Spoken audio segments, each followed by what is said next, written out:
discussing the opportunity and the danger that we confront with our energy insecurity. There's this enormous danger that I've talked about over the last couple of weeks. There's also this incredible opportunity to create new jobs. And to give you an idea of what that means in a district, the 4th District of South Carolina, one of the 6 in South Carolina, has the wonderful fortune of having General Electric make gas turbines and wind turbines there. And they have somewhere around 1,500 engineers and somewhere around 1,500 production employees.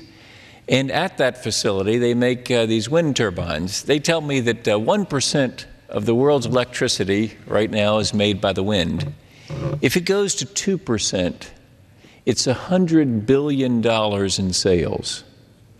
I'm pretty excited about that because presumably a lot of that money would be attributed to the Greenville facility and jobs would be created there. So the question is, how do you get from here to there? By the way, Madam Speaker, the Department of Energy says that we can, in the United States, get to 20% of our electricity being made by the wind. And we consume 25% of the world's electricity. So it's a tremendous business opportunity. So how do we get from here, the intention of having fuels of the future, to the reality of fuels of the future? Well, I think it's all about economics.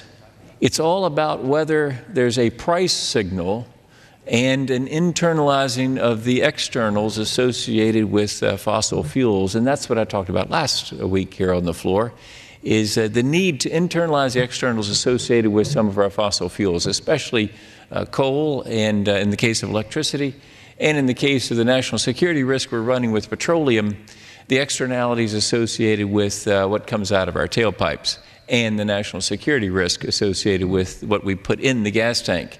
So if you start attaching those externals to the price of the product, then some good things start happening, and we start moving toward this incredible opportunity.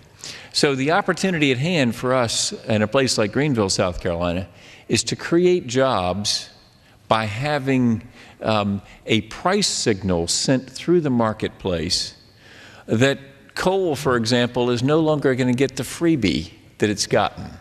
Right now, it's free good in the air. You can belch and burn all you want without any accountability for what's going up there. That's a pretty good deal if you're the one belching and burning. But if you're the guy across the street who's got a better technology, a cleaner technology, a technology of the future rather than of the past, then you're not going to take out that incumbent technology until a price signal is sent that could be sent by attaching the internals associated with the production of electricity by something like coal. So what I'm here to suggest, Madam Speaker, is that what we should be looking at is a revenue-neutral carbon tax. Revenue neutral in that you start with a tax reduction. Reduce payroll taxes.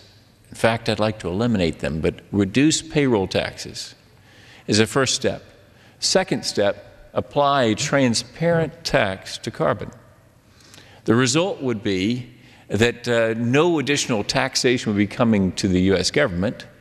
The burden would not be greater on the American citizen, but we would send a price signal that would cause companies like General Electric to be able to see their way clear to make those wind turbines and electricity generators to buy those gas turbines, because the freebie, the free good in the air, would no longer be going to the coal-fired plants. So it's an incredible opportunity for us, Madam Speaker, that we begin this move toward fuels of the future. It starts with sound economics, conservative principles of accountability, and of attaching externals to internalizing externals associated with some fossil fuels. If we do that, Madam Speaker, the future is very bright in creating jobs in America.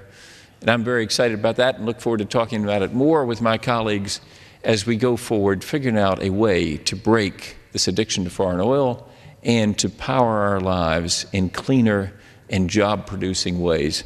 Thank you, Madam Speaker. I yield back the balance of my time. Gentleman's time has expired. Mr. McHenry of North Carolina.